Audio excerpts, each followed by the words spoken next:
The Mutual Broadcasting System presents the second of a series of unusual dramatic stories written and directed by Wyllis Cooper and featuring Ernest Chappell. In this week's story, I Have Been Looking for You, we have as our guest the star of stage and radio, Miss Claudia Morgan. Quiet, please.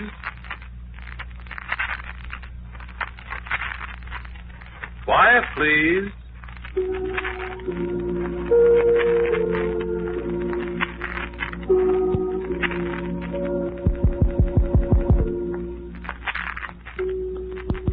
The story is entitled, I Have Been Looking for You.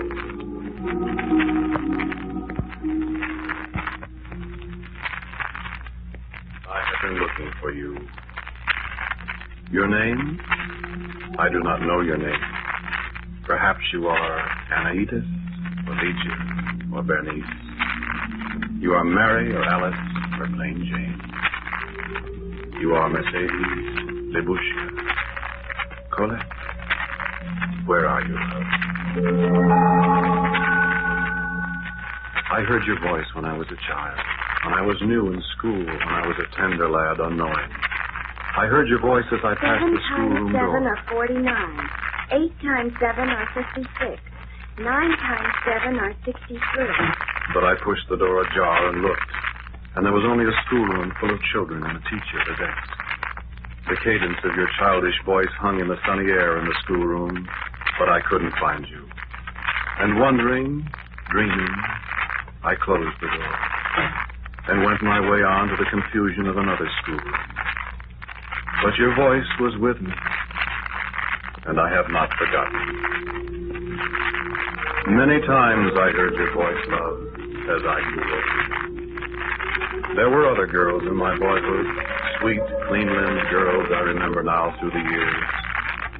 Helen with the yellow curls. Gladys, the tomboy on the bicycle.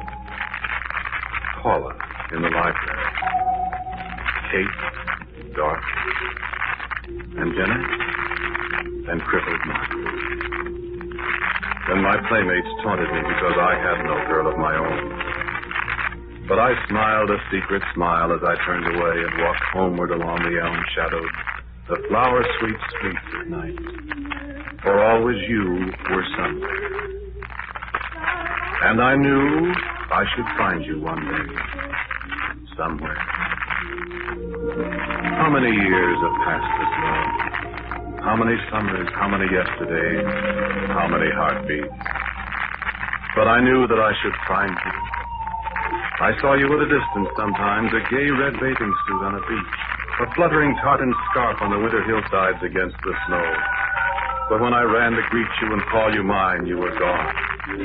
You had vanished. A day came when I was a young man and went away to make my fortune. My heart ached as the little station grew smaller in the rapid distance, for I knew I saw you there waving farewell. Was it to me? And I thought frantically of leaping from the train and returning. But a cloud of dust swirled up behind the train, and when it was gone, you had vanished. There was another glimpse of you, I thought, as the train roared through another little town, and a gay crowd on the station platform waved and called. And I knew then. I knew that wherever I should go, you would be always. And tears came to my eyes, as I thought perhaps I should never see your face, but always follow you, and never forget. Yes, I was young for love, but I loved you then as I loved you that first day in 7 school. times 7. And as I love you now that I have found you.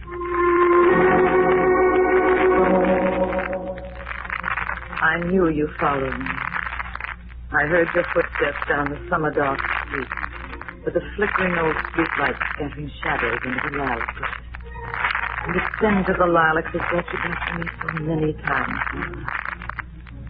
Why have I never seen your face? Or have I? Tell me. I love you. I've seen your shadow pass my window. I've heard the distant echo of your voice. And you were always near. My dreams have seen you, but you evade my seeking eyes. Do you remember a wide, white beach on a summer day? And the high, white clouds, and you were alone, and I was alone? I remember. I remember. I conjured you up out of the sound of the waves in the sand, and the rhythm of the surf is the beating of my heart. And the sound of the wind in the dunes was your far-off laughter that I heard. And I ran along the beach searching for you. Your presence was strong in my heart. And I cried out. I was heartsick. Then I was afraid. I swam far out into the remorseless waves. I became weary and hopeless for you. And the waves fought me, and they bore me down. Then I dreamed there were strong arms about me. And I opened my eyes to the sun and breathed again. And the salt on my lips I thought was not the salt of the sea, but the sting of a fading kiss. But you were gone. Then I knew my life was yours. And I was very happy for a little while. And very sad. Where did you go, love? I dreamed of you in the sea. I dreamed that you were struggling, and I dreamed that I swam out to you and took you in my arms and brought you to the shore, and I kissed you. But there was darkness somewhere, darkness that hid your face from me. And when I awoke, I too felt the salt of your lips on mine. Was I never to see you, never to hold you in my arms in life? I thought to forget you. You must forgive me that. I thought that my mind was sick, that I dreamed in my waking hours. But which was the dream, and which reality? And how could I escape the vision of you? Always I was haunted, tortured by the thought that you were near me, around the corner, waiting perhaps with a smile of welcome when I should find you. Do you remember? You must. I remember. When did you walk down an avenue in the snow? The lights were golden from the windows, and the bells chimed softly in the twilight. The street was filled with cheerful people hurrying happily in the white darkness. And I was alone, until you hastened past me, a dim shape in the swirling snowflakes. And I followed you until you disappeared in the storm. The cheerful, flat laughter of the people on the street mocked me again. Foolishness. There's no one. I am alone. We shall never find each other. When I wept in my sleep that night, it was your hand that wiped away my tears.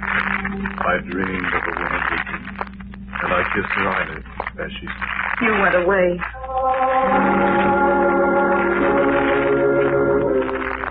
We were new to the war that Christmas season, and even as the reluctant bells rang in a new year, I went away. I remember the gloomy, cold station. I remember the unhappy sergeant shepherding 24 motley civilians away from the lights of the city to the drafty cars that were to take us somewhere. There were few to see us off that New Year's Eve. A policeman who watched us silently as we staggered across the platform. And an old man who offered us his bottle and mumbled of his days at the wars of Siboney and San Juan, the girl he left behind him.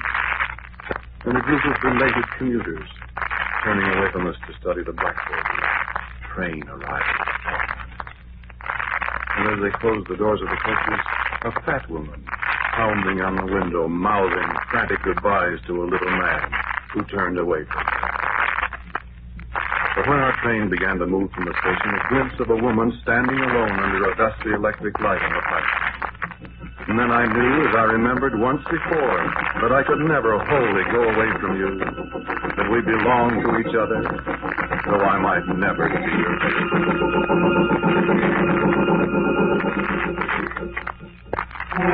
I was close to death many times in the war. At Caskering Pass, when John Sutherland and I were alone one night with Rommel's armor on the other side of the hill with a watch. And at last we knew they were coming. stay while the other went back in the back. I was afraid to stay. But I argued with John in the petty pride of my terror, saying I would stay while he should go back to what might mean safety. But he was tired, he said, and I was not. And he would stay. And so I went. Then 20 steps away from him, I heard the 88 that smashed in his knee. I spoke to him and told him to stay. And I was wounded afterward. And that night I lay in the hospital camp and something happened. I knew I should die. I had no voice to call. And in the last darkness before my senses went, a nurse came hurrying to my side. It was you, I thought. But when morning came, I saw the same familiar nurse I'd known for days. He was asleep, and I awakened him. Did you watch over me all those years? Was it your voice I sometimes heard in the still night? Have you loved me so as I have loved you? What must we do?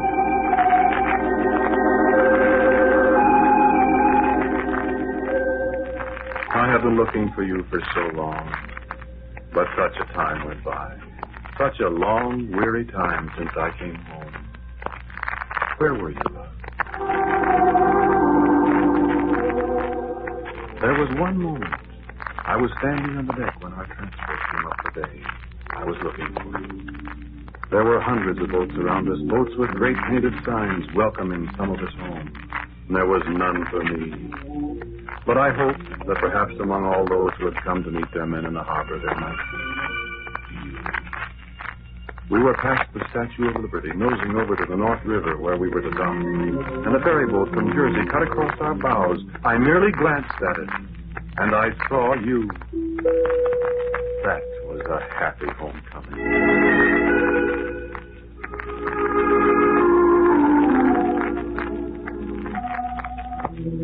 But when I came back to New York, when I took off my uniform and went to work again, you were gone. I searched for you. I looked for you everywhere. Where were you? What had happened? 2 years went by.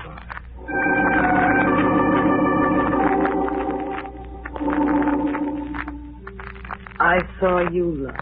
They said in the hospital that I would never get well. I heard the doctors talking. And at night, sometimes I talked to you. But I knew you didn't hear me. The cord was broken. I couldn't reach you. I saw you many times.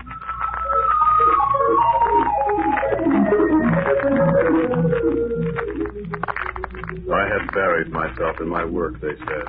Whatever the work was, I'd forgotten.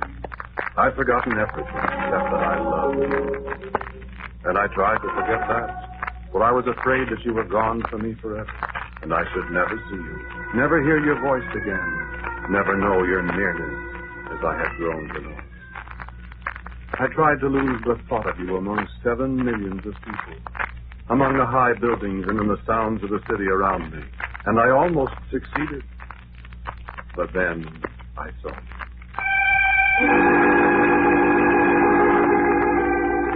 Do you remember where I saw you? In the very center of the town, surrounded by men and women of 100 races. In the midst of a babel of sound, in the midst of hysterical, never-ending motion, in colors and darkness and flashing, searing lights. It was a summer evening, hot and humid. United States Weather Bureau forecast for New York and vicinity. 7 p.m. temperature 91. Humidity 87%. This evening, scattered thundershower. And the threat of lightning and sullen thunder in the clouds that towered over the Jersey highway. The voice of the storm quickened, rumbling over the squalling sound of the city, and the lightning crackled in the west. I was on my way home after a sodden day in the tiny office above Town Square. One of the beaten, hungry millions at the end of a colorless, unhappy day. And the subway, the crowds, and the guards pushing the milling crowds into the airless, stuffy cars.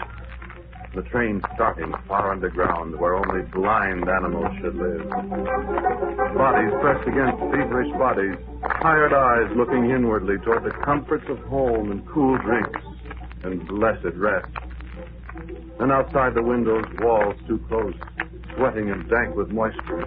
And the sudden flash of stations as we roar through them, more and more speed, bodies swaying against bodies, suffocation, and the sudden fear that comes like a clutching nightmare deep underground. We're going too fast. Streams of blue sparks outside the open windows, the acrid smell of burning rubber, swift panic clutching hands, futile fists beating screaming faces, the scream of tortured brakes, lights flickering and dying, and in the last seconds before the crash... You. I saw you. I had turned, I remember, to escape a man's fingers clawing at my eyes. I saw you, inches away from me, yet a continent away. Blonde hair rippling in the fetid breeze, red lips apart, not in fear, but in rapt excitement, almost smiling. I shouted your name. Did I know your name? And then, darkness. You knew, didn't you?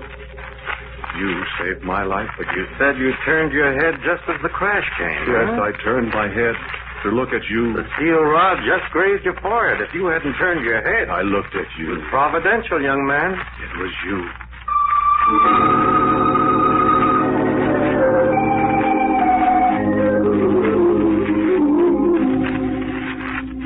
I knew you were there, among all those scores of frightened, screaming men and women. I knew you were there. And I saw you. In the last flickering of the light, I saw you. And then you were gone. Forever, I thought. I thought you died in the subway wreck. For long months you were dead to me. My mind refused to think of you. I couldn't picture your face again. But now I know I was near you many times. I entered a restaurant as you left it. I left the elevator at the 14th floor one day. I got on at the 15th. I turned to look in a shop window as you passed by. I picked up a book at Bentana's that you just laid down, and I knew I could. And the bus driver gave me change that had come from your purse, and I knew. You sat behind me at a beloved street concert at Carnegie Hall, and I dreamed that night. The telephone booth at Grand Central. Your perfume still was there.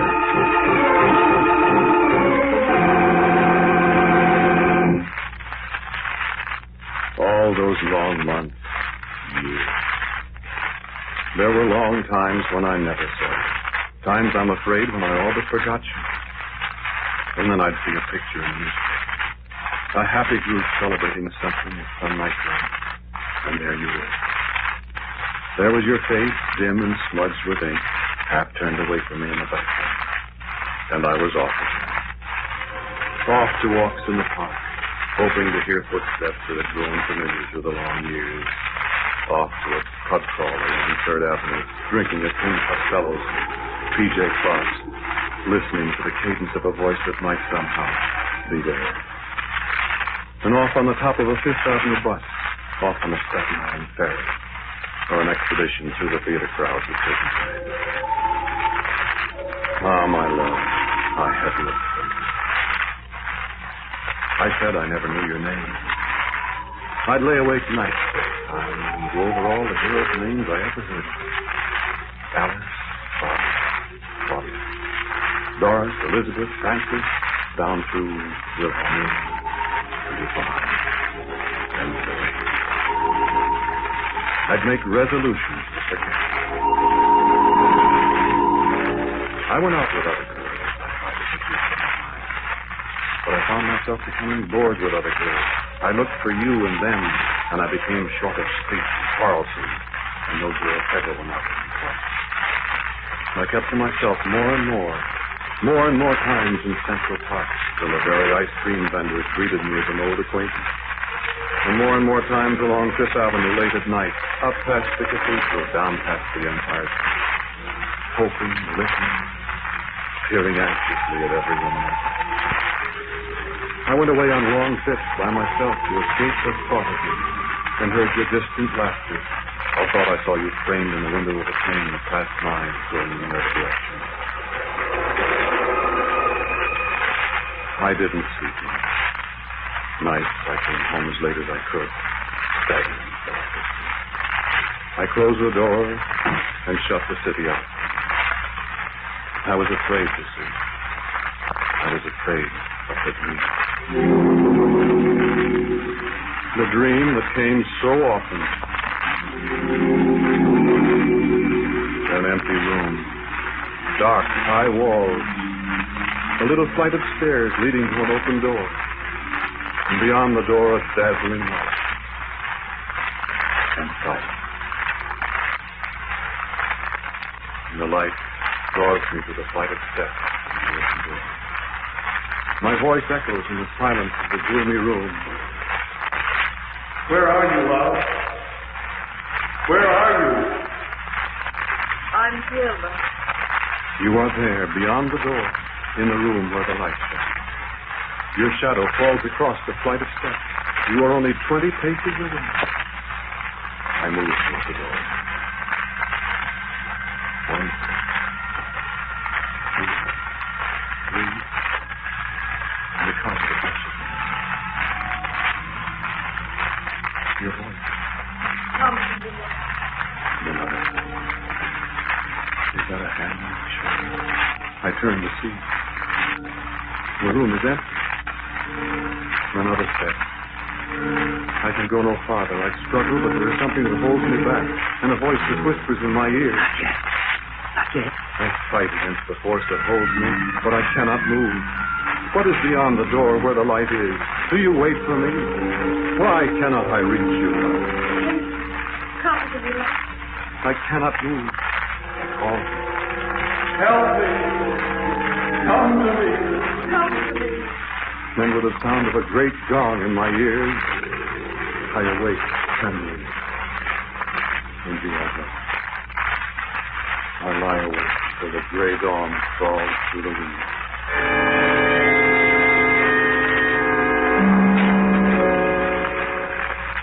The dream came to me last night. A great bright room. A light that dazzles my eyes. And I cannot move. A door that leads to darkness. And footsteps beyond the door in the dark. I'm frightened until I hear your voice. Where are you, love? And I answer. And then I know your footsteps coming to me from the darkness into the light that dazzles me. But the footsteps end, and the light burns my eyelids, and the great gong comes. My hand was on the very lintel of the door, and the radiance of the light within struck my eyes and blinded me. And again I awoke, trembling. Did this mean that I was soon to find you? Am I to see, to hold you in my arms? What will I do?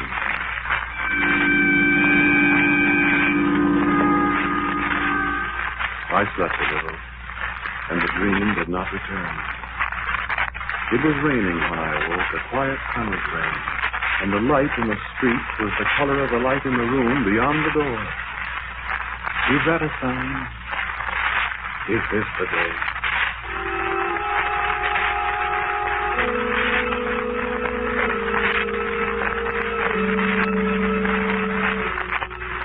It's raining.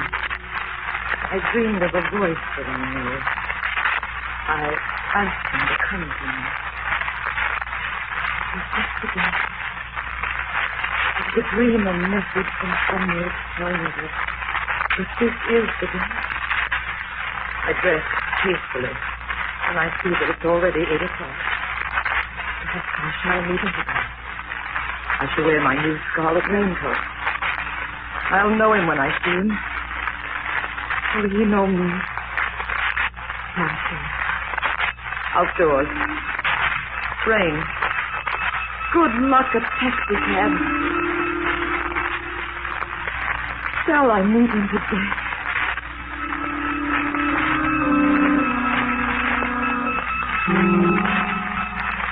Who says the rain is business?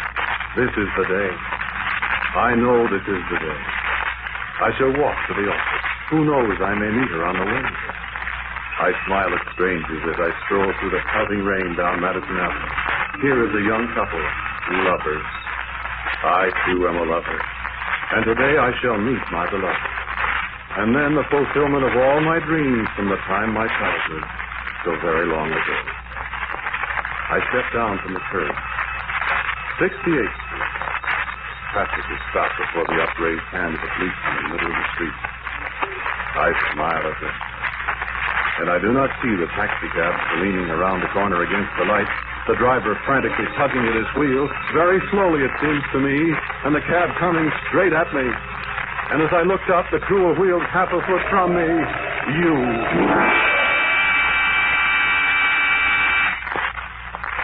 And then, the moon.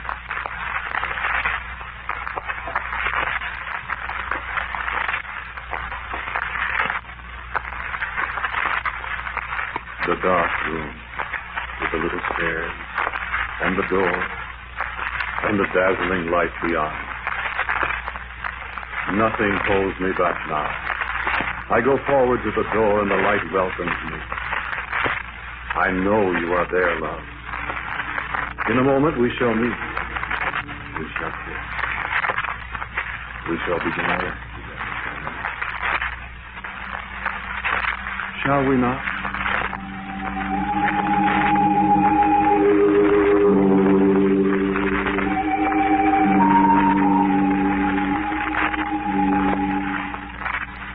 Love, where are you? Love, I'm here. With you forever.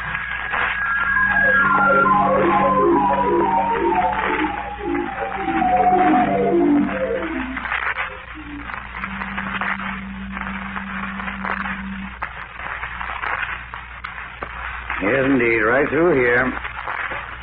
Now, mind the little stairs. Through the door. Yes, it is bright in here, but you have to be able to see very well in here. This is the one. The man that was killed by the taxi cab. No. There's no identification at all. This one? This was the woman, the passenger in the cab. She died of a heart attack at the very instant. No identification for her either. Yes, it is strange. Both of them smiling as if they were the happiest people in the world.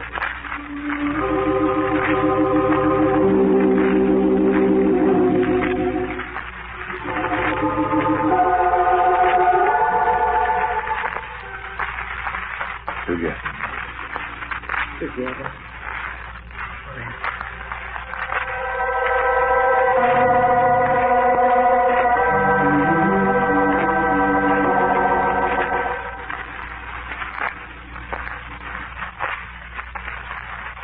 You have listened to I Have Been Looking For You, the second in the series, Quiet Please, which is written and directed by Wyllis Cooper.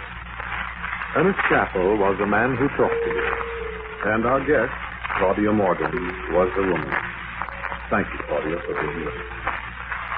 Others in the cast were Peggy Stanley, C. Swain Gordon, and Martin Wolfson. The music was composed and played by Dean Brasco. And now, for a word about next week's Quiet Please story, here is our writer-director, Wyllis Cooper. Bill? For next week, I've written you a fantastic story, which I hope may give you the think as well as entertainment. Its title is We Were Here First. So, until next week at this time, quietly yours, Ernest Chappell.